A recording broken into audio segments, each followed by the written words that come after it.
depression ilipo yambiri aliposeyo chuka asikana simuvanga promote. Am I supposed to demonize my fellow girls here? Sometimes as girls we want things that not even our parents cannot afford.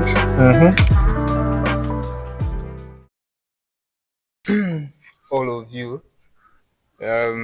guys, tisana tingofu sana. I just wanna know, depression iliko ulibe? Depression ilipo yambiri aliposeyo chuka abulino somono Depression ilipo matala yambiri sonana musagai. Okay. Yes. What's up, guys? Welcome again to Talk Social, a podcast where we talk about everyday life experiences. And today we'll be talking about depression. There are some pretty interesting topics, and this is one of them. We'll be looking at how we understand depression as it is. So, how do you guys understand depression in your own terms? Okay. I think depression is a state whereby the person is not right with themselves in terms of their mental state because of like certain situations that trigger different kinds of emotions in a person, right? So it's a mental issue. You can put it like that. Yeah. All right. When it comes to my side, the way I understand by this thing, depression, ndivamene muntu mentally sali bobo kutengera ndi mwina ma situations amene muntuyo akudusamo. Okay. Yeah. Sure. And what are the signs that you can point out that at this point I feel like I'm depressed, or you can tell that that person is depressed looking at certain signs, or maybe what they're telling you, you can figure out that this person is depressed. What are those signs? Do I say from like a personal experience? You can say from personal experience, whether it's first hand or second hand. Okay. Yeah. So in my case, from a young age, I would have like panic attacks. Like Yeah. You know, frequent exhaustion. Mango dzuko dopa basi. Kuma chimene wachite wesi kuziwikai. Ngati mathamanga usiku. Matamanga. Is that one part of depression? Besides, without like bothering your mind. With something bothering your mind, you know that something is disturbing you, but you don't know exactly maybe what it is. In some situations, you might know it. Komano, don't you think mwina afiti chana mabwa uza utamangisa stuff like that? Because even I can argue with that. Kuti no kuti mwina mangopezi kuti siku limenelo wangozuka mwina mtima kuthamanga and you're feeling kuti something is bothering you, koma you really don't know what's bothering you. I can argue kutengira ndi kuti depression, the way I understand it, chintu chokutumaita kudziwa kuti chakuti sichili bwino ndi ineyo, koma ngati mwina wangodzuka that day ndi feeling imeneyo, mwina titaonena kuti ndikutopa kwathupi basi, the body reaction mwina ukachito molemesa to the other side apo ayi mwina ngati ali pa BP. Koma depression, it involves serious issues. I'm curious though, at that age, did you consult anyone? Yeah, I did. So let me argue with you too a little. Yeah. Okay, sometimes people can be depressed. They are going through a depression phase. Yeah. And when I say why mentally, they don't know. And sometimes they're everyday situations, but then you don't find them as a problem. It's a normal life, but it's affecting you mentally, but you don't know. You haven't figured it out at the moment. And then okay, I think it's up with time, especially when you're young. As you grow old, you start to think, oh, okay, I think it's easy. How I'm feeling right now is natural. You start to analyze your life. Because if it starts from like a young age, you don't understand how certain situations occur.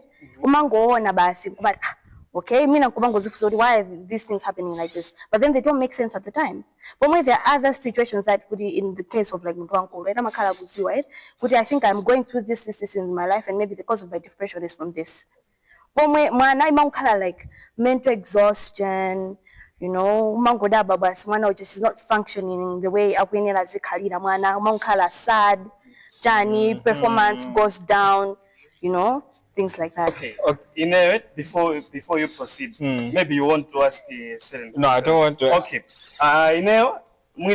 I'm much looking ku zinthu zomwe zimampangisa munthu uyo kuti ayambe kufira sadi kaya loneliness. I'm trying to look out on those kind of things. What are those things? Because surely mwina munthu atokhala depressed kwa kuti mwina he or she has lost mwina okondedwa wake. That can happen. So I'm much looking for zinthu also because muntu sungangodzuka kuti you are depressed.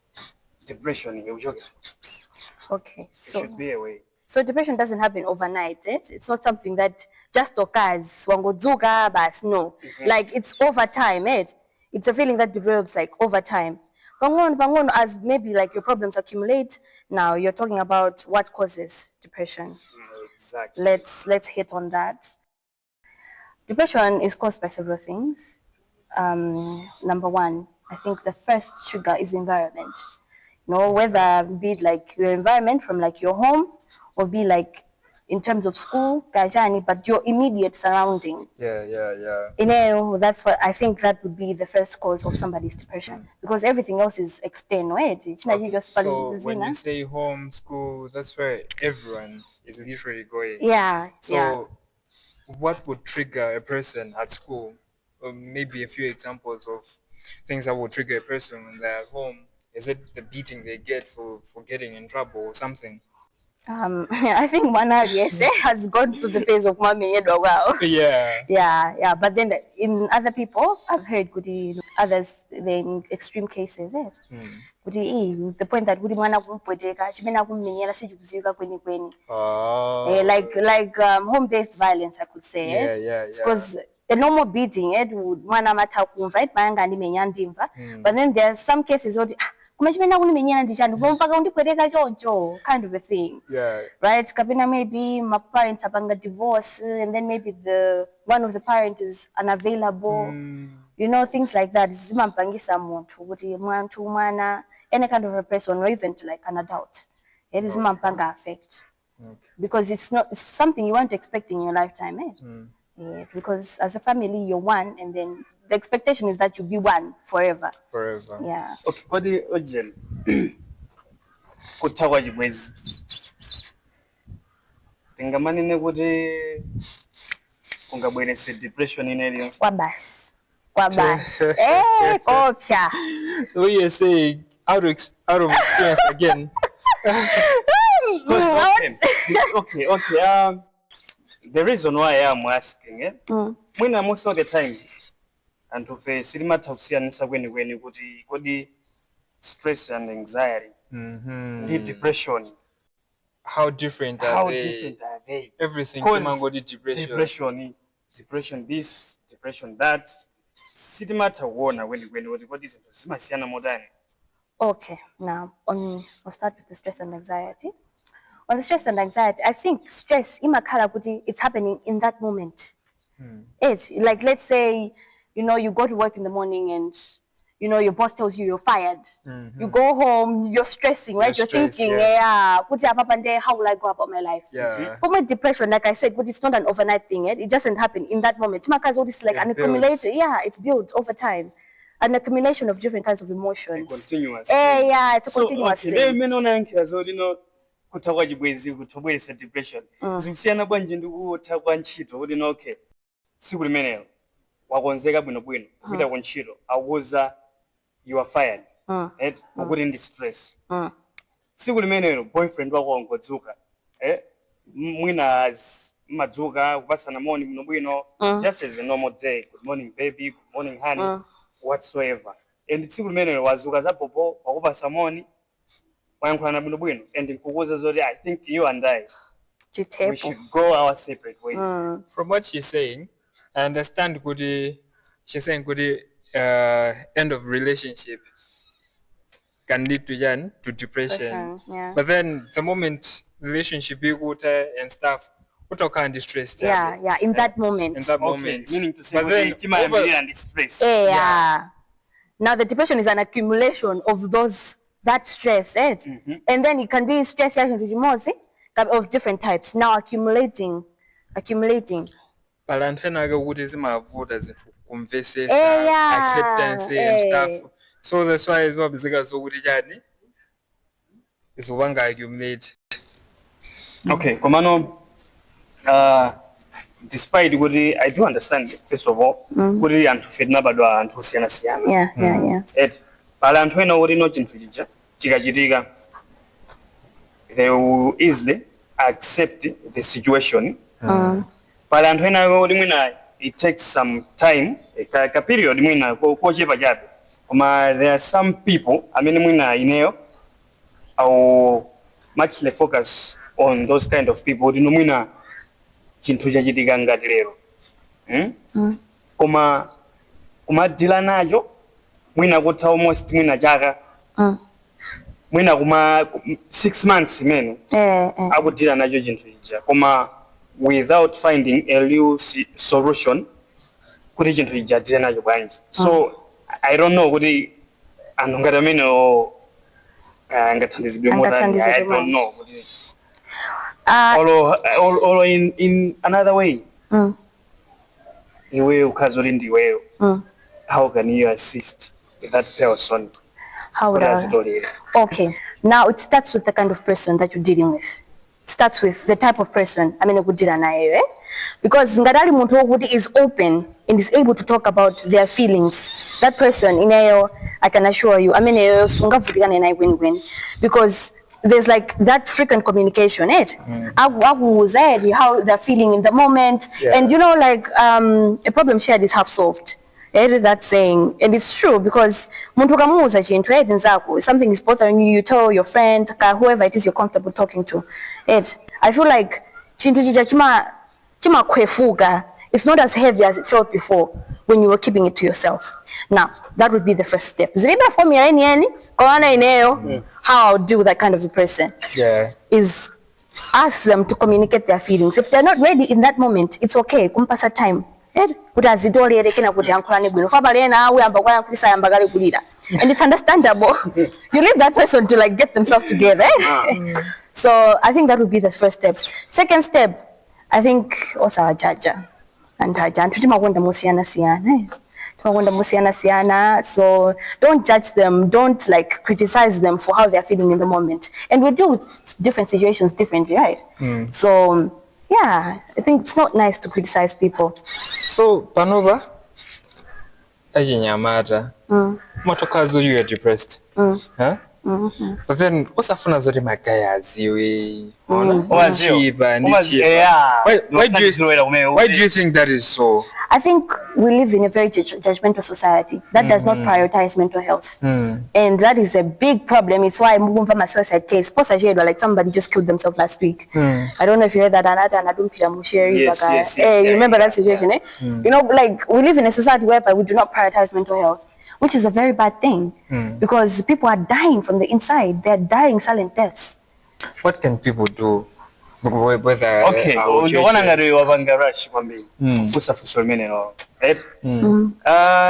wakamba zoti mwina anthu amaopa kuti apangidwa judge in society. Nthawi zambiri anthu fe mwina timakhani matamaso nthawi. Ego. Timakhani matama. Just an example. Let's say mwina inendo kulida life inayake fancy life yanyadwa ija. Anthu mu society akundifira koma mu society mujasawo zoti mwina fancy life yanga yojogera pa. Mwina ndaba dollar pena baki. Ndaba dollar. Nendo kunjoyera dollars ichi.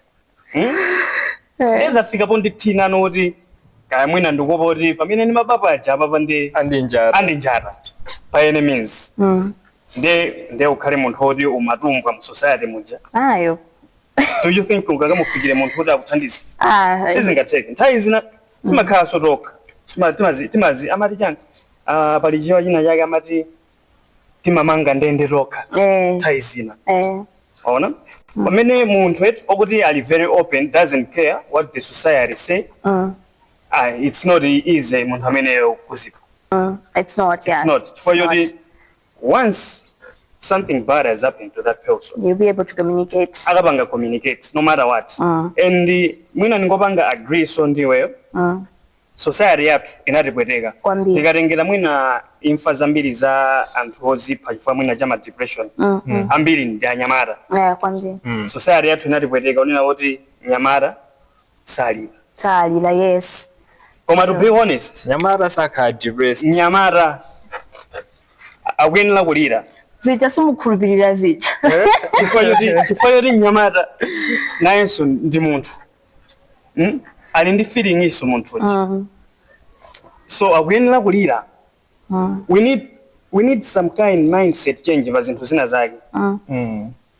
Nyamata salira, wamuna salira, uzilimba mtima. Zinthu ngati zimene zijazo ndi zimene zikuti phaso. Umalephera kuti bange open up. Chifukwa chumakha chinapanga stick up in our heads saying kuti ndisalire. This is the way zinthu zimene zikuyenera kukhalira. I should move on with my life. Koma moving on with your life as you go. Zinthu zija zimakhala zikungokulabe.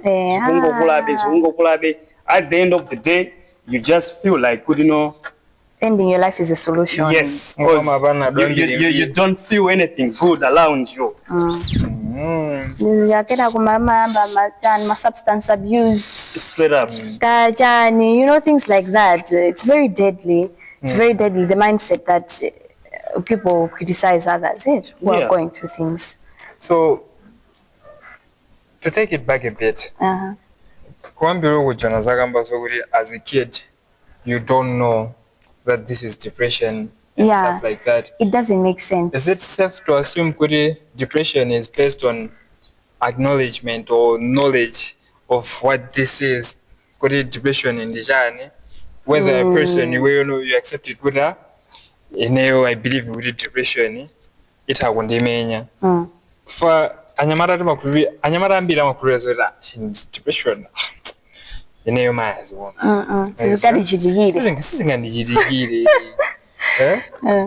you think the mindset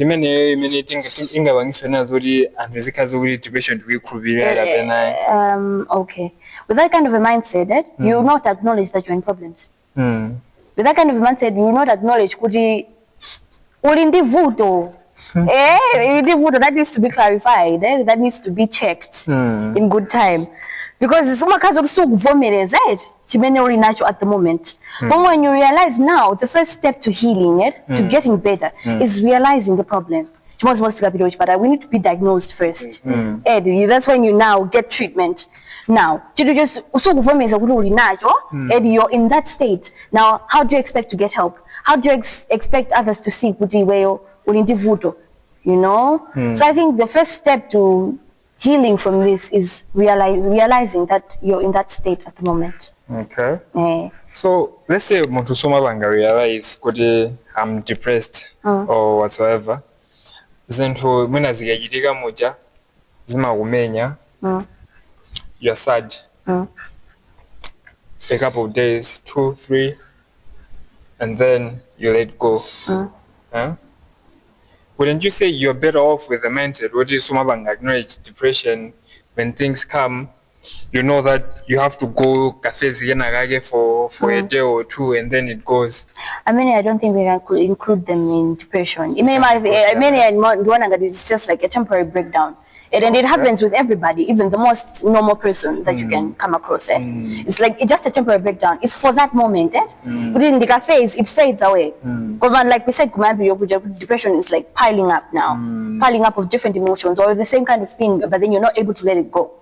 Kind of a thing, you get?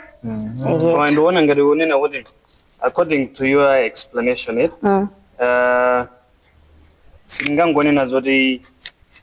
it's not depression. Still, it's depression. Kodi depression ikubwera for yani. Chintu ojiganizira. Through and through. Yes, chintu ojiganizira. Ojiganizira. Koma potengera kuti iwe chintu wachiona that no. Singanithandiza. It's just a mindset ya muntu. Acceptance. Kuti ijiji kuti ndizingojiganizira. It will lead me to something bad. So I think I should let it go. I should go up with my life, with my daily business. Chifukwa izi sindikazikakamira zindisokoneza. Titona zori it's just depression as well. Yeah. In other way. In a minor phase. Wangojivomereza majambo izi zidosi zopanda ntchito. My life has to move on. Titona zori depression is the inability to let go of things. In some sense. Yeah, in some sense. Yeah. Inability to let go of different kinds of emotions. Yeah. Of things we felt for a period of time. Yeah. Now when they keep coming back, now they keep coming back, especially as the kind of situation. It's hard to let go of such kind of a thing. And like you said, eventually, on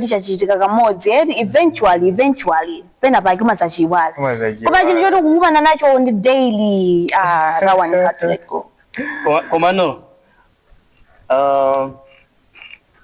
I just want to ask you a simple question. Yeah. Like you ladies, ugakhala kona mina many zinto zikuendera. My ladies, are you not promoting depression kwa ajinyamara, like anyamara? Anyamata kapena the youth in general. Kapena, are you specifying men here? Men as in gender. Men. Asigana. Promote. Am I supposed to demonize my fellow girls here? It's just a simple question. According to how many people promote depression. I think we do indirectly. Okay, and this is not for every girl. And this is for a few selected kinds of girls. Sometimes as girls, we want things that not even our parents cannot afford. From a boy, what nice or can you I guess so, which is very unrealistic. Okay?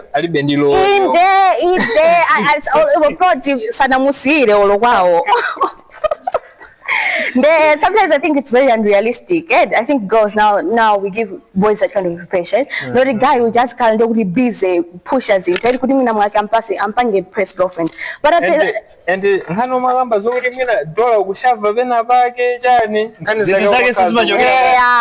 ndiga pepesa dona jafile uri ne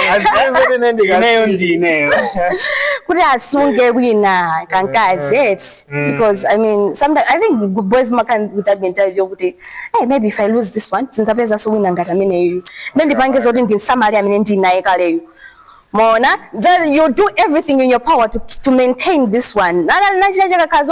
Boys dangerous. Yeah, so yeah. You tingo iweyo no ngati iweyo. Ngati iweyo. When the boyfriend wako. Mwina chimene yamakwanisa. Umapanga accept za bobo. Ne waduka boyfriend wako. Will you force him kuti nomwina azikupangira bezinto zomwe amakupangira ali popo? He's not my husband. He's not obliged to do things for me. It's not his job to take care of me. As long as ndiri nyumba mama kolanga, as long as I do not have his last name, ine ni mwana wa kolanga. I'm not his wife. The same way that I'm not obliged to do things for him. I'm not mandated to do that because I'm not his wife. And he's not my husband. If that was the case, I would be a physio, I would yes on a daily. So because we're looking for that moment, and because it's that moment, because it doesn't matter. It's for that moment. Even in Mabanja, they don't enjoy all the time. It doesn't happen like that. It doesn't happen like that. There are days when you know putting family mojas into sisi kuyenda and you accept because you know better days are coming. It's fine. Ndiwanga umuntu uyo. Ndiwaga. Tisungana. Suggest kuti ukalendika group genakake. Aseka na ozala. Because not everyone thinks like you. Okay. Of course, ena alipo. Koma ndojeva. Zinthu zinimaona ngati mwina ndi umuntu kusopena. Kulengera sopena ndiko mwachokera. Chifukwa ngati wakumana ndi boyfriend wakuti nomwina chabwino itha kunena kuti ndoduka koma he tries it. Mwina siku limene iweyo ndi ndodukitsitsa. Chifukwa ngati munthu ukunkonda faja dola zake. Ndikuti kusoiza kuti iweyo ndodukitsitsa. First when umuntu unkonde faja dola zake. Yeah.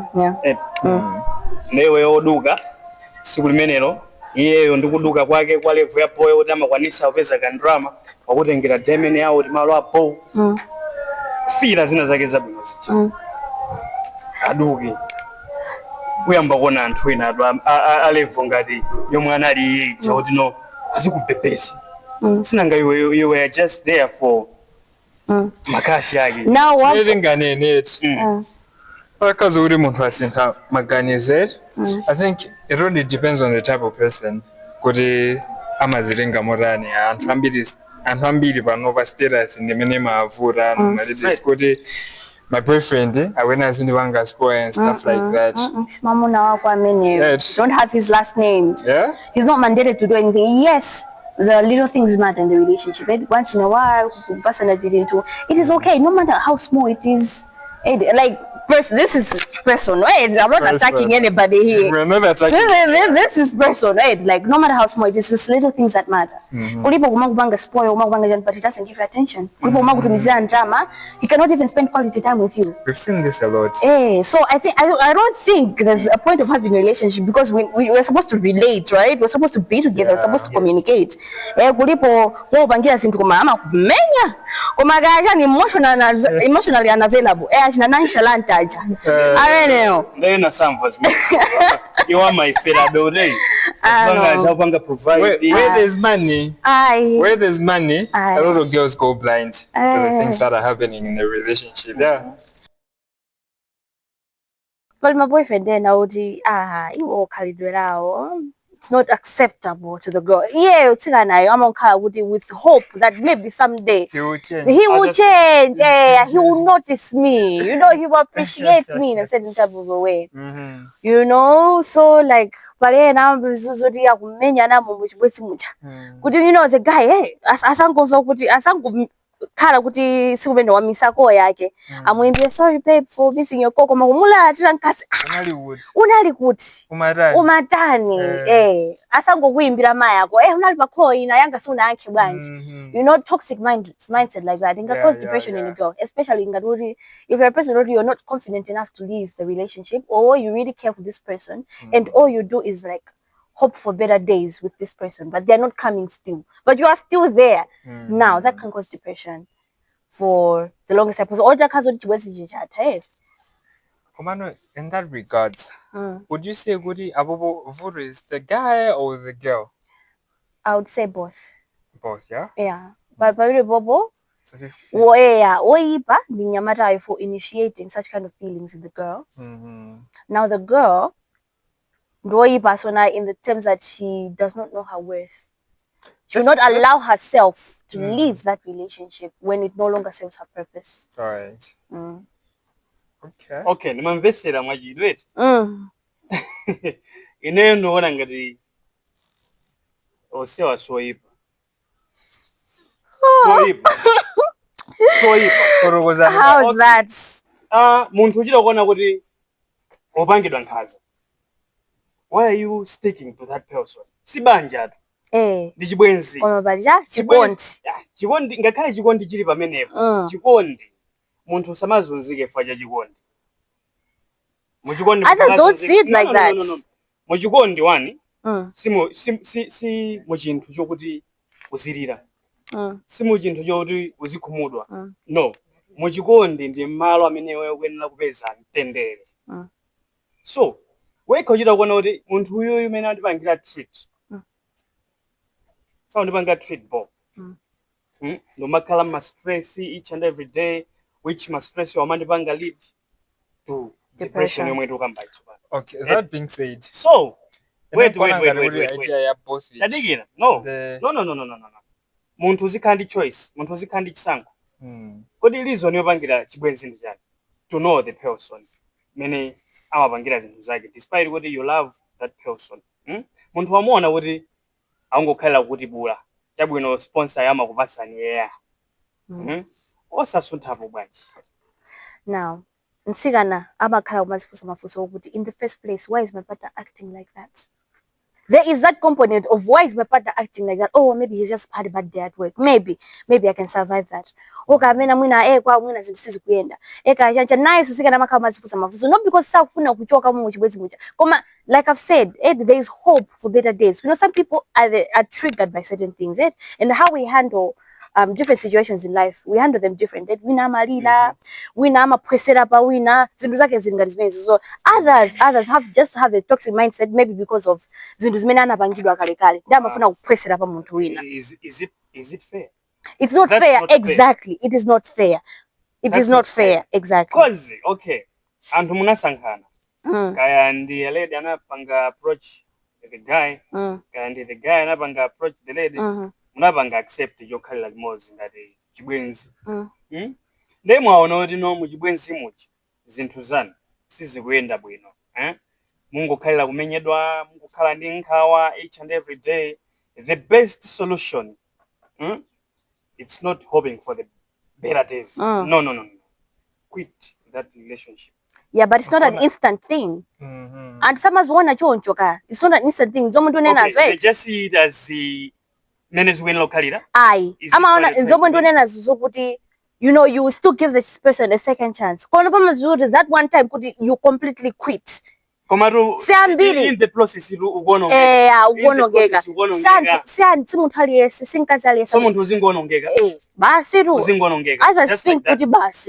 maybe it's fair. Challenge acceptance. Both parties there and the guy for initiating this traumatic experience. And secondly, the girl. Chifukwa zinthu zawira kuziona nde asankha kuti azikumana ndi zinthuzo. Why is he initiating this? The boy. Palibe bolakwa. Okay, in a scenario yokuti anthu azinthu zakuziona kuti zilibe tsogolo, angozunzana, mulibe happiness, akukakamirabe nde palibe bolakwa. Chifukwa zinthu zawo zikakamira. Nyamara yosopena machoka so okakamira. He doesn't want to let go. Can you just fight Nyamara in the first place and tell me how that's not wrong? Okay. The best way kumukonza muntu ndikumenya ngati. No. Would you beat your woman? No. Exactly. Exactly. The guy is in the wrong. Tunde vamepabwera statement yanga yonena kuti munimvesese bwino bwino. Mwina simundilolera.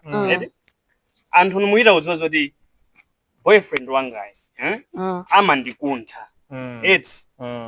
Amandikuntha. And uchiro zozoti girlfriend wangai mina wapangira zinthu zake. Amakhala kundibweteka emotionally. No, we're talking like wait. Nonse mukakamira. Okay. Nonse mukakamira mu chinthu ichi. Uchiro zozoti chinthu ichi nchola kuika chinthu ichi. Relationship it's not like a healthy relationship yoti mwina itoka tifikisa pena pake. Mukuika kamira. Pamene ndionena zoti palibe polakwa ifo chinthucho ndichola kuika koma muchika kamira. I understand kuti tokamba zinthu zofanana. Only that iweyo kuziyangana kuti aliyesa kulakwisa. Palibe amene akulakwa. Chifukwa chokuti anthu akuziwa situation imene ili bad onosafuna azitulula. Ife tungonazo kuti in the first place, violence is not a solution to anything. That's what we're saying. Okay, exactly. Because violence. You're supposed to talk it out. Now kufika po kuti nyamara mwamuyankhula iweyo nsikana. Let's say kuti uyu mwina nyamara yamakumenya iweyo. Because maybe of kadwe lako iweyo nsikana. Instead of kufikira kukumenya, how about you talk about it first? because that's where the problem is. In most cases, mwina ngati wakhala kuyankhula kwa nthawi yayitali But then it doesn't justify anything. It doesn't justify any mwana wa inyake kumenya yonjo for what reason? Kuropcheza nawo. Sunhani kuno vangono.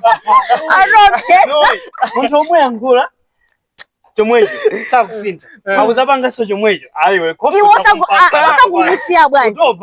wasangumusiya bwanji. Now that's why the component of walking away comes in, because you are fed up with this situation and you know it is causing you stress. It's not putting you in your right mind. You walk away.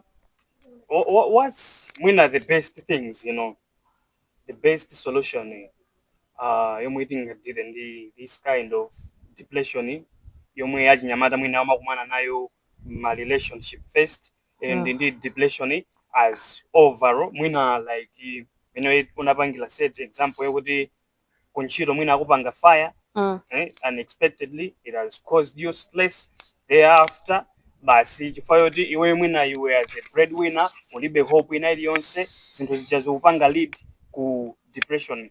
What's the best solution to this kind of all depression? Yoti nomwina life is bitirira, ngati nanena kale kumambiro mbuja kuti it starts with acknowledging the situation. It starts with acknowledging the situation, then communicating it now.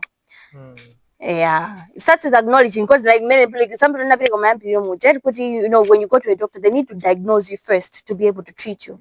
It's the same thing. You need to acknowledge the situation. You need to know what's going on with you. Meeting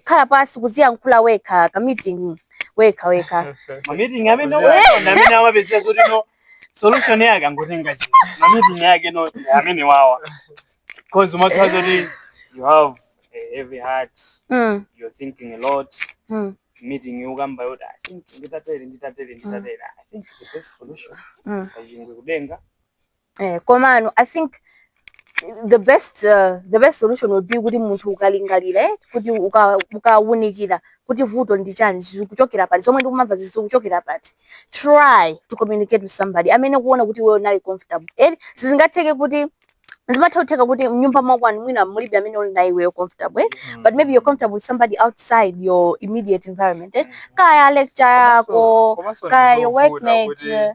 Kachibwezi woti mukabisa ku nyumba. We usakauza ama yako nakukuphika bodu thaya bwino. So ndizovuta to some extent. But then would you say, since you say depression is in the first place you said depression is something to do with mental health. Do you think it's something that can be treated? It can actually. Which but I don't make a man antidepressants. In severe cases, I have a friend tawina guess na muchiya to the extent that kukomoka nditwa kwa kumunya muloba musiya gushibadala. Because of depression? Mpaka namba some antidepressant. Okay. How about like my meds? My meds. I don't know whether it's like my meds could my pills or mama, and I think mama abang inject. I'm not so sure, but with my antidepressants. If in excessive use, because like you end a prescription, so I think it's a whole different situation. Well, bigger figure body like now it's like substance abuse. Now you're overusing them. Okay. We could put it like that. Okay. Yeah. What are my risks? I mean, and how my woman now, I'm gonna handle depression. I think the component of having to talk to somebody that it's very triggering. It's so it's hard to digest it, especially like example you're coming from a really good life and then ufike point yote umuyankhula muntu very triggering. It's hard for you to take.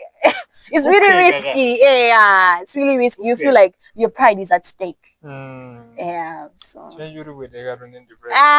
guys, your ego, put it down. Alisafuna kuoneka po. Alisafuna kunjanja. Alisafuna kuoneka oti yeye ndiye. Anthu azilozerana. But this guy. Zake ziliba bwino. You know. Just to iron things out. Zosezi zajitika no. How do you cope? How do you go ahead with your life. With your life. Okay, like the first thing is communication. If you're able to talk to somebody, it makes a whole difference. The problem shared is half solved. So if you're able to talk to somebody, that is the first step in doing something about your depression. Secondly, inayonibona ngati soti munthu kuti akungokhala is very prone to depression, extreme depression, suicide. I think it's good to develop my hobbies.